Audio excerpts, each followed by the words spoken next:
What's going on, everybody? He is Michael Langston, recruiting analyst for Warchant.com, the ultimate Seminoles sports source. Promo code, as always, at the bottom of the screen. I'm Aslan Hajavani. Thanks for being here. We're going to do a little bit of a wrap-up on signing day in case you missed what was going on Wednesday, because there was a lot going on. Before we begin, though, what else can they do to show some support to us there, Michael?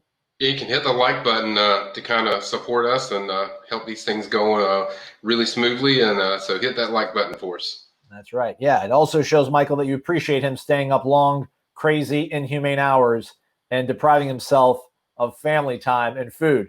But let's go ahead and let's start with the main course of this whole entire thing, Michael, and that's Mckenzie Milton, the quarterback transfer from UCF, two-time AAC Offensive Player of the Year. We know about his injury that he sustained over 2 years ago in a game versus USF. There's nerve damage, dislocation of his knee, but it does sound like, from all indications, he will be ready to go. How big of a coup was this for Mike Norvell and Florida State to get Mckenzie Milton? Oh, it's massive. It's huge. Whatever adjective you want to use, it's the biggest commitment they have on their list. I mean, that's saying a lot because there's a lot of talented guys on there. But Mckenzie gives you a bona fide star, assuming he's healthy. As long as his health checks out, this is a program changer as far as having a guy that can make all the throws on the field. And he just changes dynamically what you can do on offense. We've already seen schools that have already had great elite quarterbacks, what it does to change your program, and I think he's a program changer. Here's what Mike Norvell said about his star quarterback from Hawaii. I think he's a tremendous competitor. I think he is a great deal of talent, mentally and physically, and I think he'll be a tremendous asset to this team and this program. I loved his mentality and just perspective of coming in and the willing and readiness to compete. He's got some things that he's going to have to continue to do in his progression, but he's very excited about the opportunity. And I think it's a great fit in all aspects. Really on both sides, and we're excited about what the future holds. Very strong praise, as you can see, from Coach Mike Norvell. Lots of strong praise, I think, coming from you, Michael, as we go from what would probably be classified as a five-star Mckenzie Milton to a player that, maybe 30 days ago had this many stars by his name, Shyheim Brown from Lake City, Columbia High School down there. You were able to do a lot of good scouting on him here in the last month or two. What stands out to you about him, and what has Florida State got? There's a lot to like. I mean, the kid he's just playmaker. I mean, you can put him at linebacker, you can put him at cornerback, you can put him at safety. His most natural position is cornerback. So I think he's probably going to be a DB at some capacity at FSU. He just makes plays. He's always in position to make plays, very fast, got big-time wheels that he can do a lot of. And I love his mindset. He's kind of going to bring people back to that old school style of what you used to when Mickey Andrews was running the defense. I think he's that type of kid, the type of player that FSU fans will be used to. Great cover skills, great instincts around the ball, and just a really tough kid that I think is going to be one of the fan favorites of this class when it all shakes out. Tight end is a position that goes by, I guess, three back in the Norvell-Dillingham offense. This is a guy that they got on early, a big body guy. Koby grows from the West Coast. What kind of player is he? How do you see him kind of integrating into this Norvell-Dillingham attack? Well, I think with Dillingham and Norvell, they love to run the ball, and this kid's going to give you a lot of effectiveness as far as his blocking. He does a really good job as a blocker, athletic as well. I think blocking is really where he's going to jump out to you, and I think he can get separation in routes and mid-range routes. So I think he's a guy that blocking-wise, you'll see the impact pretty right away because he's from the JUCO level. He's ready to make an impact already in that offense. So I think that's where his impact will be felt early on. South Florida, you need to win South Florida. You need to get some recruits from South Florida to make the residents and the villagers happy around the Florida State program. They were able to do so. Kevin Knowles is a guy that was in the fold for a long time. MacArthur High School, Hollywood, Florida. He's a guy that you've liked for a long time, Michael. Yeah, I've loved. He's one of the best DBs in the South Florida area, which is saying a lot because there's a lot of talented players. Jason Marshall's one of them that went to, I think, up at Florida, but this kid is very talented. Plays for a team that's probably not that great, but he's a kid that can play corner. He can play safety. Where he ends up is still anybody's question, but his cover skills and his physicality and the way he attacks the receivers and attacks the offense is something that's going to jump out to you, kind of similar to what Jarvis Brownlee did already this year. I think he's already making an impact. And I think this kid has the same ability to make that type of impact as well. So he's a kid I'm very high on. He's got some family members from that go to either FAMU and FSU. So I think there's a lot of comfort there with the Tallahassee area. But he's a DB I think fans are going to love the same way kind of they love Jarvis Brownlee. I think you're going to see that type of impact. One of the big buzzwords around this program, around this recruiting class is evaluation, obviously being able to evaluate these players properly. Evaluation also has to do with timeliness. And this prospect, Patrick Payton, is a guy that Mike Norvell and his staff had been on from day one. Patrick is a young man that, I think he had 17 and a half sacks as a junior. And when we got here, was so excited about him. I offered him early, within the first couple of weeks that I got the job. And every game that he played, he made an instant impact, scoring touchdowns, whether it was interceptions, fumble recoveries, quarterback sacks. I mean, his ability and the physical development that he showed and being able to play the run and just his the pursuit to the ball. Position of need, Michael. South Florida product. Check. Patrick Payton. Pass rushing, check. That's the main thing. He knows how to get after the quarterback. He actually camped at FSU when Jimbo Fisher was there. So this kid is always liked FSU. Told me he was going to go to FSU or Miami. That's the places that he wanted to go. So I knew when FSU was involved with him at the time a Nebraska commit. But this kid knows how to get angles, knows how to get after the pass rusher. I think he had 5 sacks in 2 games. They only played a handful of games, but he played on a very talented defense. This kid is going to get you sacks. I mean, that's what he does. He's a sack machine. He knows how to get pressure. He knows angles. He knows leverage. He knows all those things. I think he's exactly what the doctor ordered when you talk about just pass rush. He's going to bring a lot to that edge part of the game for FSU. It's not like South Florida at all, but when it comes to talent, Texas is about as rich as you get when it comes to football prospects. Jordan Eubanks, a defensive prospect from Guyton, Texas, I think. What kind of player has Florida State got with Jordan Eubanks? Yeah, very athletic and very instinctive kid as far as watching his game. He can play outside linebacker. You can play him at strong safety. Probably going to end up at one of those positions. I would think outside linebacker. That's where he's most instinctive at. I mean, but he's got very good instincts. He knows where the ball's at. He's always around the ball. And I think he'll add a lot as far as speed and instincts to, add more to that outside linebacker position where you have more speed. And I think that's where you'll see his game transition to. And I think he's a guy they wanted early, that they jumped on early. I think a lot of, several schools in the spring were starting to heat up with him. But I think he's a guy that FSU got on so early that they really locked it down. But certainly a very instinctive football player. Let's keep it in the Lone Star State. Let's keep it on the defensive side of the ball. Hunter Washington, one of the recruits that seemed to be a good glue guy in terms of keeping guys together and being very active on social media. Another great sort of prospect for this defensive backfield that needs help instantly. Game changer is the best word I can say with him. I mean, he just changes the game when he's in the game, makes plays, has big interceptions, pick sixes. This guy does it all. When you have him, he's kind of like the Travis Jay of last year, where if he's on the field, he's going to dramatically make your team better. I think he's going to start off at cornerback. I think that's where they like him the most. Very, very good as far as cover skills and very good using his hands.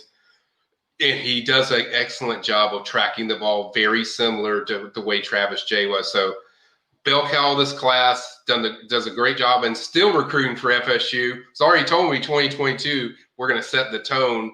So I think he's a guy that's certainly the bell cow. He's got that attitude that you want, that FSU needs in this program, and he kind of fits everything that Norvell's looking for in the culture, but also a dynamic playmaker. They certainly need their playmakers to rise up on offense, and for that to happen, they need some stability on their offensive line, namely tackle. Rod Orr is a guy that some people say might be a developmental project, but when Mike Norvell spoke about him on signing day, he sees a very bright future, perhaps immediately, Michael. I think Rod was one of the stars of this class. I mean, you look at his length, athleticism. You go from his junior year to his senior film. You see unbelievable steps that have been taken. I think when you look at Rod, the athleticism and the length that he provides, he's definitely going to come in here and compete early. I do believe.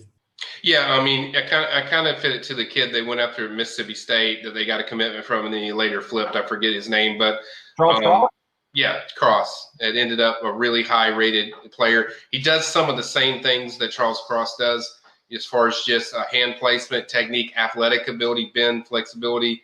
He can hit the second level very well. He's a little not as far along as Cross was, but he reminds me as far as his game of he does some of the same things that he does with his hands, the way he gets out on pass protection, long reach, good punch block on initial as far as the run block. So that's a guy that they should be excited about because they spent a lot of time early on really getting on him where it looked like he was going to Tennessee or Auburn or one of these other schools, but FSU stayed on him hard. Credit to Alex Atkins, did a phenomenal job just really staying and building that relationship and a guy that's going to be a cornerstone of their offensive line for the future. I think he's going to be a guy that you won't start next year, but he's going to be, you get him a year in the program, he's going to be a guy the following year that you're going to really expect to be one of those stars or impact players on the offensive line.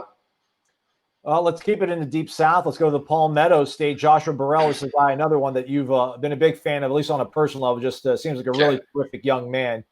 Do you know what kind of sort of future he has at Florida State in terms of, is he a tight end? Is he someone that's going to grow into that position, or does receiver still seem to be the right fit for him? I think receiver is still the right fit because I think you're going to use him at receiver or H-back type that you can use in multiple ways. You'll see him line up in the slot.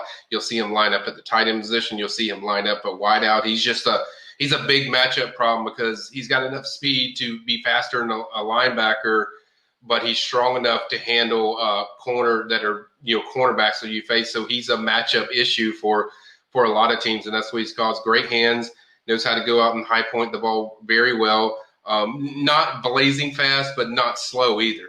So he does kind of the same things if you watch. Not saying he is this guy, but kind of Orson Charles like what he did for Georgia when he was there, kind of an H-back type.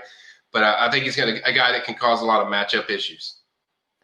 Matchup issues is what Florida State's been having when it comes to defensive ends, matching up with opposing tackles. They need all the help they can get with pass rushers. Byron Turner, a guy from St. Augustine High School out there in Louisiana, is one that you've been very high on since the jump. Yeah, that's my biggest freshman impact guy as far as and there's a lot of talented guys, but I just think that guy with the position and need they have there, his body's physically ready to do it. 3 sacks, I think, in his first game. I think he's up to 7 or 8 sacks already.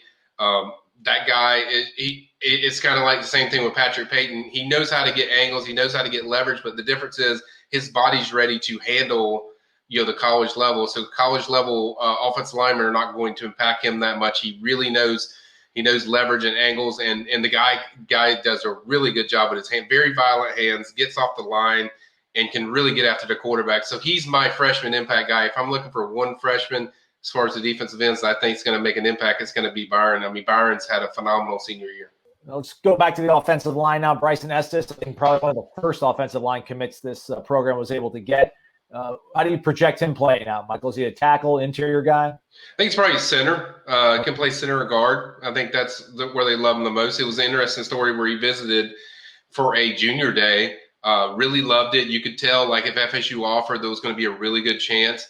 Obviously, they lost Jake Slaughter later, so that kind of made it easy. We're transitioned to the center position. But this kid's very physical, very hard run blocker, and very good as far as it gets the pass rush. Hits that second level that you want from your centers and your guard positions. I think he's a guy that is going to play very early, kind of similar to Thomas Schrader of how we saw him play early. I think this is the same kind of player that he can get on the field pretty early because body's ready, physically, and technique is already pretty far along. All right. Technique-wise, how's Omarion Cooper coming along down there in Lehigh Acres, southwest part of Florida? Is he a guy that you see as a project or somebody that might be able to contribute pretty early on? I think it's a guy that's going to take some time. He's got good speed. Technique is good. obviously has to get used to the college game. Athletically is really the thing that stands out about him. He's got a lot of length as far as in coverage, but he's going to as far as compared to the other DBs that I mentioned, I think he's a guy that's going to take a little longer, get in the nutrition program, get used to everything, get used to the speed of the game, the power of the game, the physicality of the game. I think those are the things he's going to have to adjust to, but he's a guy that's going to take a little longer to develop. This guy, I think, might be your sleeper. Is he your sleeper? Jackson West, tight end out of Huntsville High in Huntsville, Alabama. What kind of player does Florida State have with this young man? Yeah, I love Jackson. He's got the Norvell, I call it the Norvell mentality, where he's the exact culture, a replica of what he wants. Very good receiver. He's improved a lot as far as a receiver. His route running, the way he gets separation now is a lot different than what he did a year ago. Pretty good blocker, but he's going to bring a lot to that receiving game, which they need more of. You have Cam McDonald, but after Cam, you don't have a lot of receiving threats. I think when Jackson gets there, he's immediately going to give you a receiving threat. Very good as far as routes. Good baseball player as well, so he might even play some baseball because he plays that a lot. But just an overall tremendous athlete for the tight end position that I think is going to play pretty early at FSU. I'm just ready to get down there and work, and I know it'll be a great opportunity for me, and it'll be a great spot for me for these next 4 years, and I'm just ready. I'm very grateful. Of course, it is a dream come true. This has kind of been my goal ever since I was a child, and I guess every football player goal is to get to the NFL too. So, but I'm just worried about one step ahead, and like I said, I'm very grateful for this opportunity, and and. In hindsight, I guess I did see myself going here, so I'm just very blessed right now. Closer here to Tallahassee, over in Havana, we got Joshua Farmer, a defensive end. Mike Norvell had to say this about the local grown product. Josh Farmer was actually the first to commit to us in this year's class. But just seeing his work ethic, his desire to be great. I mean, he has done a remarkable job, even in his physical development. That toughness and overall mindset of being willing to work for what you want. And Josh has overcome a lot throughout the course of his life, and just so excited to have him a part of this family and what he's going to bring to this program. This is a guy that I don't know, man. On paper. Looks real good. Seems really intriguing to me, Michael, and his tape isn't too shabby either. Had a really good senior year, very good senior year, even with a COVID situation. A guy that's really improved his hand placement and his technique is when he first got last year, it was more just athletic ability, but now he's added a lot of spin moves, technique moves, different rip moves. Maybe the coaching staff for FSU has helped a lot of that. Obviously, Corey Fuller, former Seminole, is his high school coach, so he's helped a lot. But Josh has had a tremendous year, and that was one I was just kind of hiding that I was concerned about because he had told me, like, wherever his teammate goes, he might follow him. But I think Odell Higgins was huge there, and I think he's another guy that I think is one of my star guys as far as where he's a 3-star, but I think he's got 4-star talent when you watch him play. I think he's going to make an impact, and he's going to be a guy that gets on the field pretty early, kind of similar to Byron Turner. Not quite that level, but I think he's going to add a lot to that pass rush and that defensive end position because of what he brings as far as physicality, his strength, and his technique that's improved a lot. So he's a guy to watch. All right, let's go to the happiest place on earth, Orlando, Florida, or somewhere around there. Shambre Jackson, I think at one point was a guy that you thought might be maybe the most important player in this signing class. Yeah. Where do you stand with Shambre after signing day? I still think he's one of the most important because he's the only defensive tackle they have, and they're going to have to add some more in the late signing period with defensive tackle. He is ferociously hard to block. Like he is, I mean, it is just, I can't explain how much high school coaches have told me that they have to game plan around this kid because he causes so many issues when they play him inside because he's so quick off the line.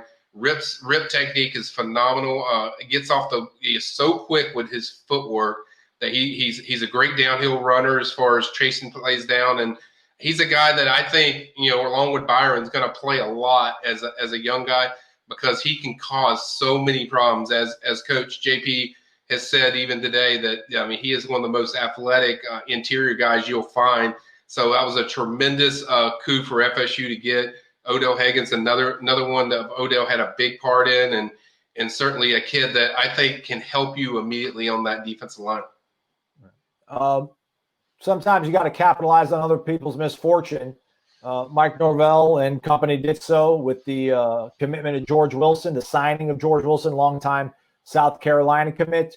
Also a position of need, also from a region that Florida State's had pretty good success with, and that's the DMV. I loved his film. I mean, he's, he hasn't played football for a long time, but UC he came in and in his junior year just really took to it. It was a dynamic pass rusher, but he was looking for the right fit. He was committed to South Carolina, and really as we were getting into his recruitment there at the beginning, I want to say it was about a week after is when he committed to South Carolina, and I told him whenever he started to explore options that was one of the toughest weeks that I've had, because we were so excited about what he brought, and then he had made the commitment, and but we just tried to stay just to stay through the process, and just really building a relationship with the family was something that was critical. What sort of pass rushing threat do you foresee George Wilson being, Michael?